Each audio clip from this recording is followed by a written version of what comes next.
slightly, and popping up the hood, I smell the radiator fluid. And if you look right here, when I push on this, we get some air bubbles up, meaning there's a crack in the radiator, and it's going to have to do a swap, which I will do shortly. Waited till the next day to actually do the radiator so the car's cooled down. I pulled it up onto these things, so I got room to work underneath this thing. Detaching these things just requires a small screwdriver to pry them up. Once this is out the way, there should be plenty of room to get to the drain cock.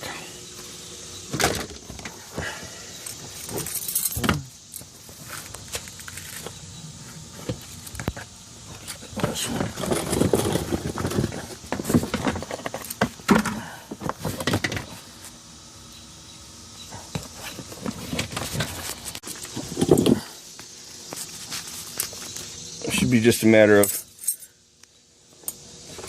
hand strength required to pull that down, but it's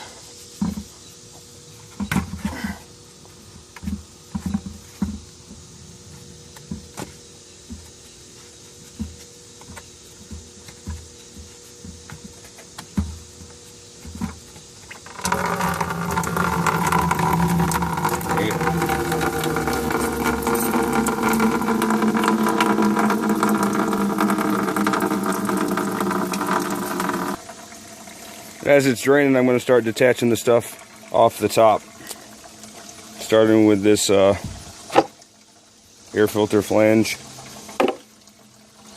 And these things, they are the brackets that hold the radiator in place. Detach this so it drains faster. Going to need pliers and a couple of sockets. When I'm changing hoses, I always use a silicone-based spray lubricant to pull off the clamps. The silicone doesn't eat away at the rubber.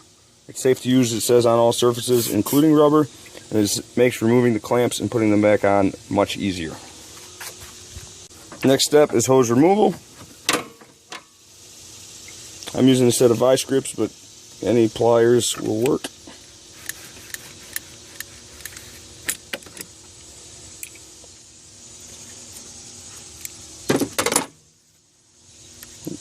This one you can just use your hand on. It's pretty light.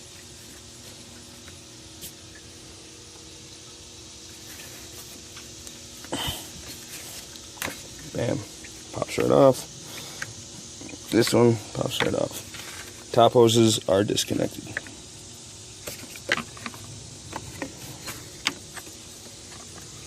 That one's out the way. That one's out the way. Next is going to be the fan removal.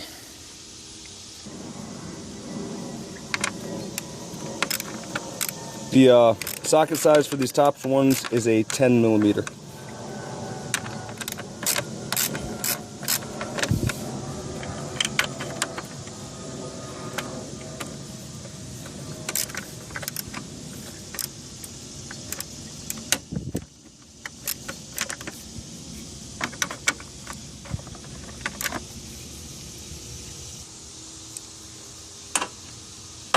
Next,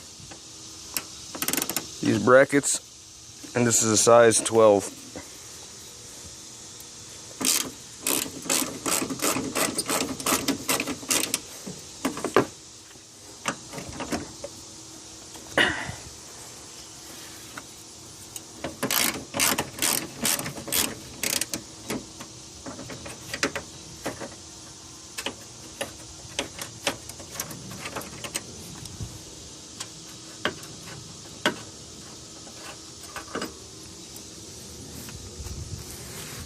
Needle nose that are, well, the first set I grabbed, but kind of offset, extended.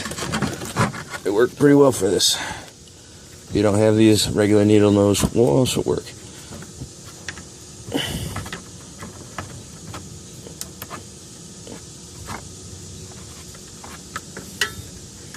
and arguably better on this one.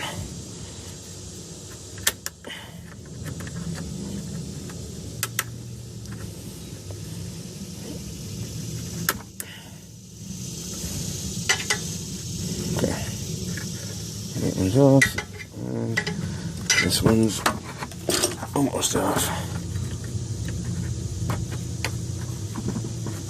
There you go.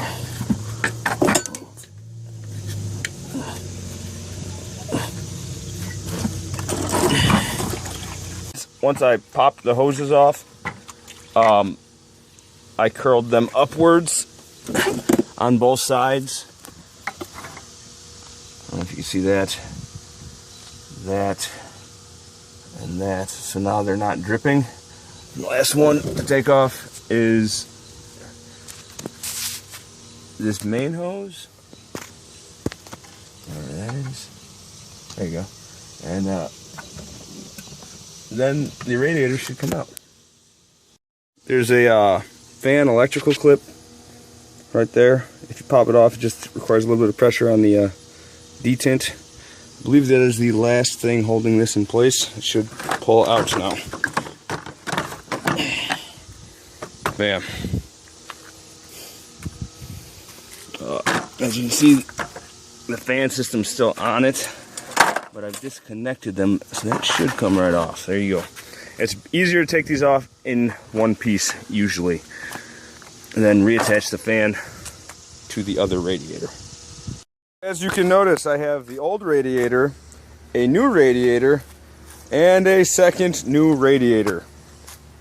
This one, which I bought online, I thought it was slightly warped when I opened it, and it turns out it is slightly warped because the fan will not fit on it.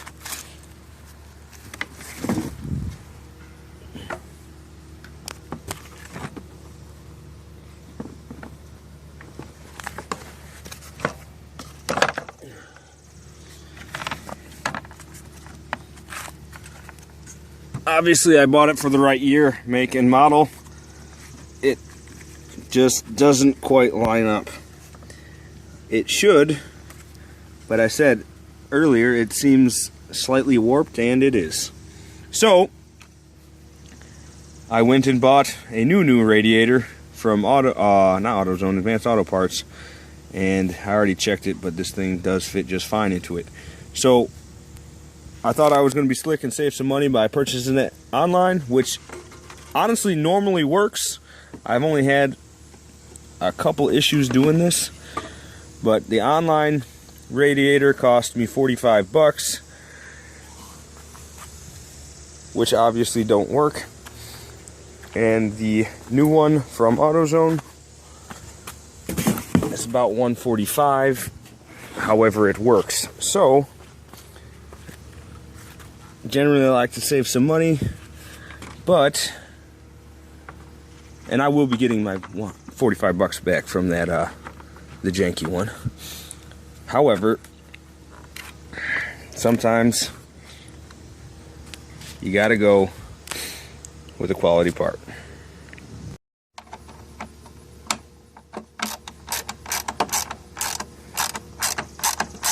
So I'm mounting the fan back to the radiator.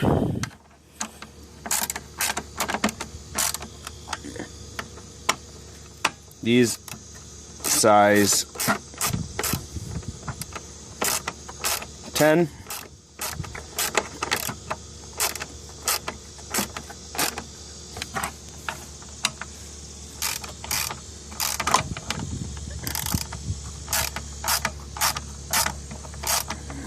There.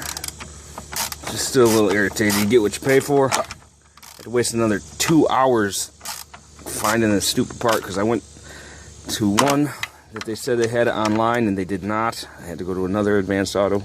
And driving around, traffic was kind of bad. So I wasted another 2 hours on this, which could have been like an hour project. So fan is reattached. Now I'll put this back in the vehicle.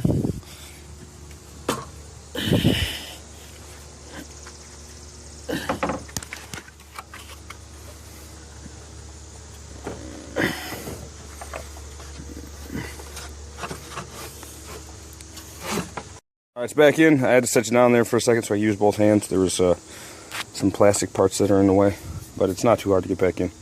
I'll go underneath, make sure everything's lined up, then tighten on 2 brackets, reconnect the hoses, and we fill it back up and we'll be good. I got this bracket started.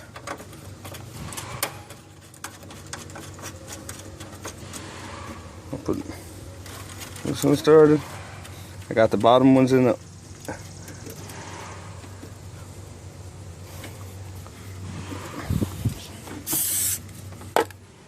that lube.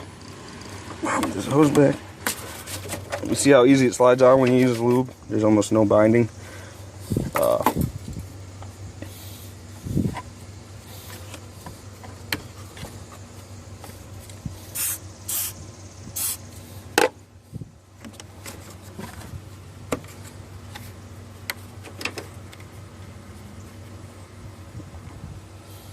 Reattached.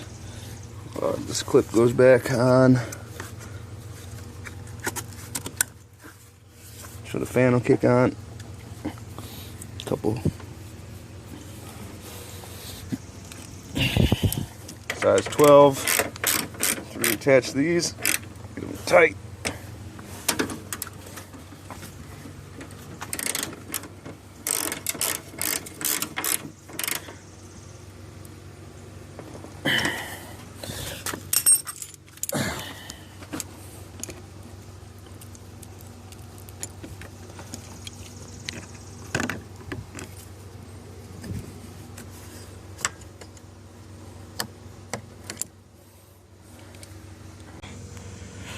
Transmission cooler line.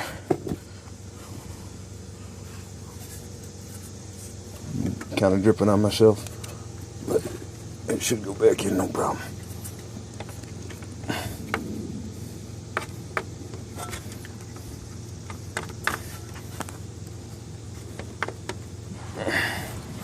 That one's on.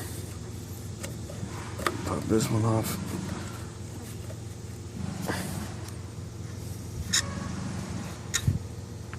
I think I zoomed in accidentally. There we go. It's kind of hard to do this with one hand, but just to show you how, bam.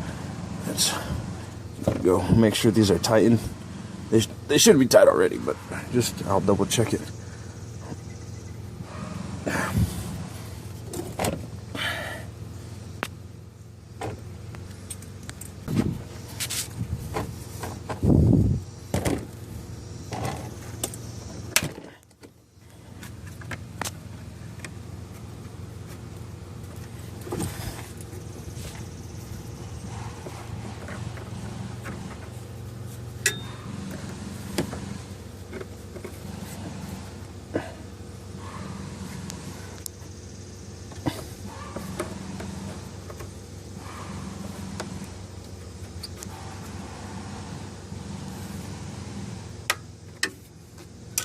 Your cooler lines reattached, and it's on.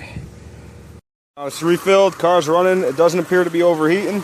I'm gonna let it run for a little while. I kind of rinsed off the residual coolant that had kind of dried up on things and left like a greenish hint, but I think we're back in business.